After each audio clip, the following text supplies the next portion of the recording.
انت عندك 62 سنه واكبر من 62 سنه وبتاخد اعانه من الضمان الاجتماعي ما بتدفعش حاجه خالص، وبيبقى كمان الاي دي مدته 10 سنين. اي شخص في اي عمر بياخد مساعده مؤقته من الحكومه الاي دي بتبقى 4 سنين وما بيدفعش حاجه خالص. ده بالنسبه للاي دي اللي هو بس الاي دي، مش رخصه السواقه ومش التصريح. طيب الريل اي دي برضه نفس الفكره، اللي هو الاي دي العادي اللي هو مش رخصه السواقه بس الريل 1 ده يبقى برضه نفس الفكره دي، اللي بتبقى نفس الفكره اللي هو العمر 62 ونفس الفكره نفس الموضوع ده اللي فوق، وبرضه بيبقى لسنين معينه، ودي برضه الاسعار بتاعته. طيب للاي دي المميز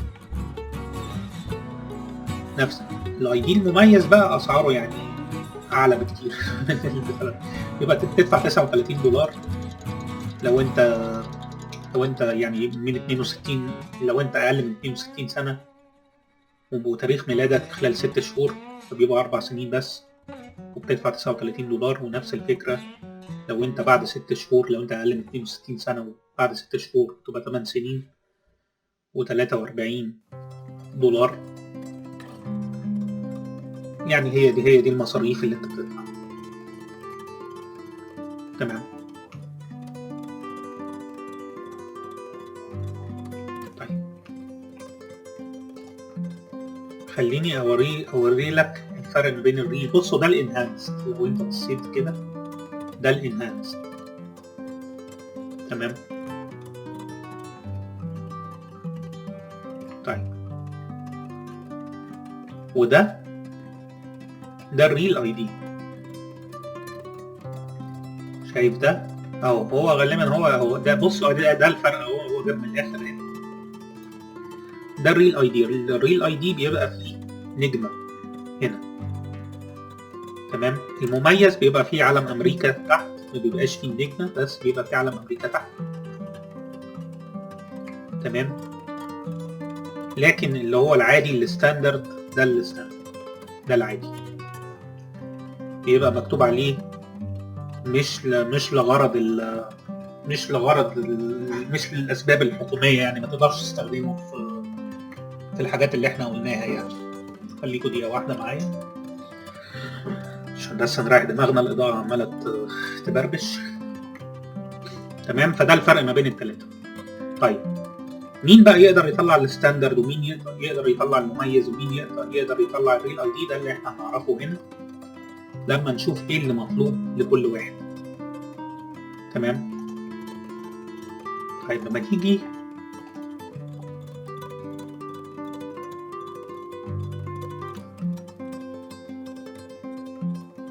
هو خدك هنا على نفس الموضوع. طيب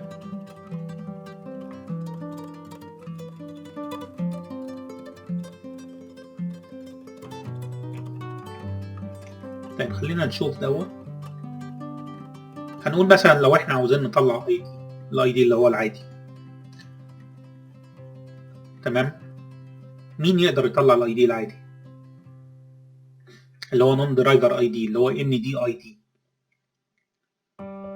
لو انت شخص قاعد في امريكا ووضعك القانوني كويس ماشي، تقدر تطلع الاي دي ده. يعني مش شرط انك انت تبقى امريكي، ممكن تكون انت شخص مثلا جاي سايح،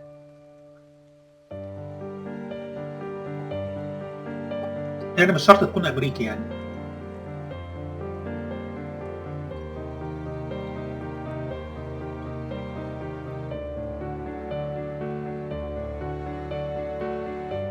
ناس بيدولك ساعتها يعني كارت مؤقت لحد ما بيبعتولك الكارت الاصلي، بيبعتولك في البريد. تمام.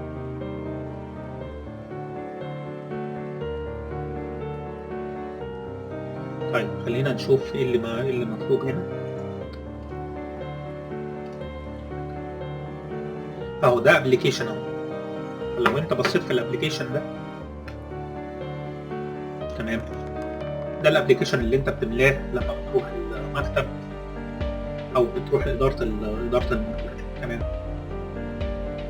فهو هنا جايب لك اهو الثلاثه، هو قال لك ادي الريل اي دي، هو اللجنه والانهانس المميز اللي هو عليه علم امريكا، والستاندرد اللي هو الستاندرد اللي هو العادي. تمام. قال لك اهو ده مقبول لو انت بتسافر جوه امريكا او لو بتخش مباني حكوميه. تمام. وده لازم يبقى معاك سوشيال سيكيورتي، ولازم كمان يبقى معاك جنسية أو وضع قانوني. ماشي. يبقى دليل على السوشيال سيكيورتي، ودليل على يعني مستند للسوشيال سيكيورتي، مستند على الجنسية أو وضعك القانوني، وكمان مستندين أو دليلين للعنوان، و6 نقط عشان تثبت اسمك. تمام. هنعرف موضوع النقط ده بعدين، أو هو كاتبها لك هنا. طيب المميز المميز بس للناس اللي معاهم الجنسيه الامريكيه. فبالتالي انت خلاص، انت كشخص بقى جاي، لما يبقى معاك الجنسيه الامريكيه، ساعتها تفكر في المميز. ما تفكرش في المميز خالص غير لما يبقى معاك، يعني حتى الجرين كارد الاقامه ما ينفعش انك انت تطلع المميز بالجرين كارد او بالاقامه، يعني دايما لازم يبقى معاك جنسيه امريكيه. هو بيقول لك available to US citizens only.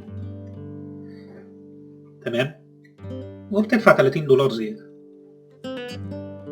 بس، لأنك لما بتيجي تقدم بيطلب منك دليل إنك أنت معاك الجنسية. تمام. والباقي ده كله محلول يعني. فخلاص، فده ما تفكرش فيه. بس بالنسبة للعادي طبعا ده مش يعني، ده بس تستخدمه بس في الحاجات العادية، بس مش هتقدر تسافر بيه ولا تخش بيه أي مبنى حكومي. تمام. عايزين بس حاجة تثبت بيها تاريخ ميلادك وعنوانك، و6 نقط يثبتوا اسمك. تمام. وهو هيكلمك عن الموضوع ده بعد كده في الابليكيشن ده يعني. طيب خلينا نشوف بقى ايه المطلوب.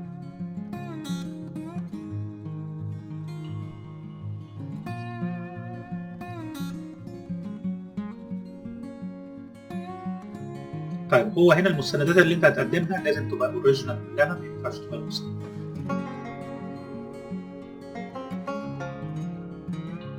وما تبقاش تاريخ الصلاحيه بتاعتها منتهيه.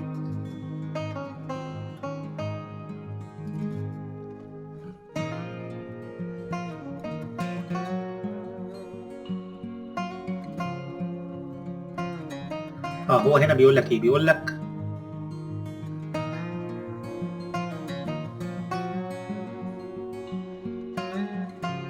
هيلزمك مستند واحد من ده،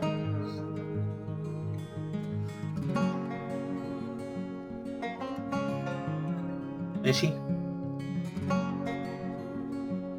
فايه المستند؟ لو انت معاك US سوشيال سيكيورتي كارد، لو معاك اللي هو السوشيال سيكيورتي بتاعك، فده لوحده نقطتين، يعني ده يثبت اسمك بنقطتين.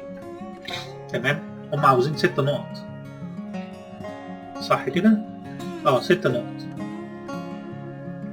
تمام. فانت السوشيال سيكيورتي لوحده بيثبت نقطتين.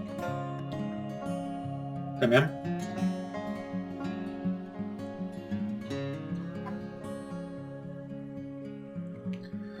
وده هنا لو انت يعني، هو هنا بيقول لك لو انت مش مسموح لك، عشان كده لما كلمتك في الضمان الاجتماعي، لو انت حضرت الحلقه بتاعت الضمان الاجتماعي، في من ضمن كلمتك على انواع الضمان الاجتماعي، ففي نوع منهم اللي هو بس بتستخدمه للحالات اللي زي كده.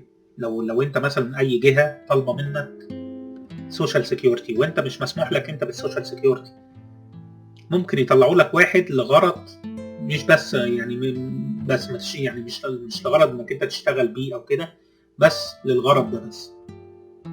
تمام. عشان بس خاطر تطلع بيه حاجه زي كده.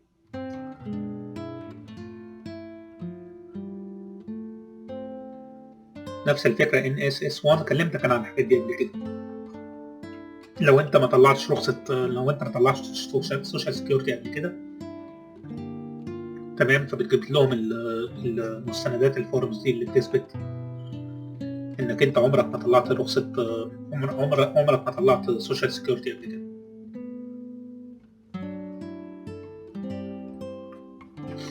هي دي الام في 44. دي الام في 44.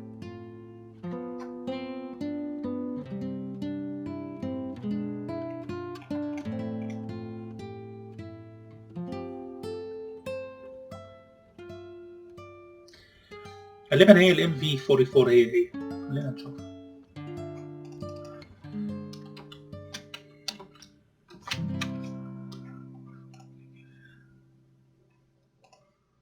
هي ولا دي واحدة تانية؟ لا دي واحدة تانية.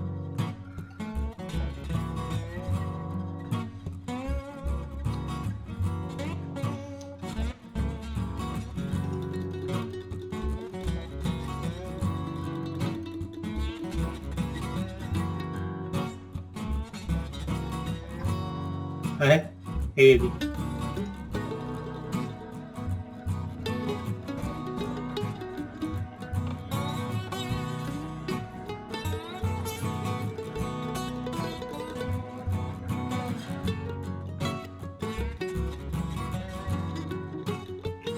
هي دي ام في 44. هي دي، شايفها؟ اهي ام في 44.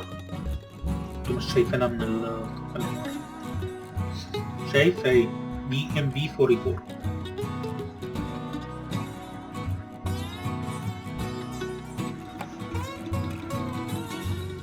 تمام.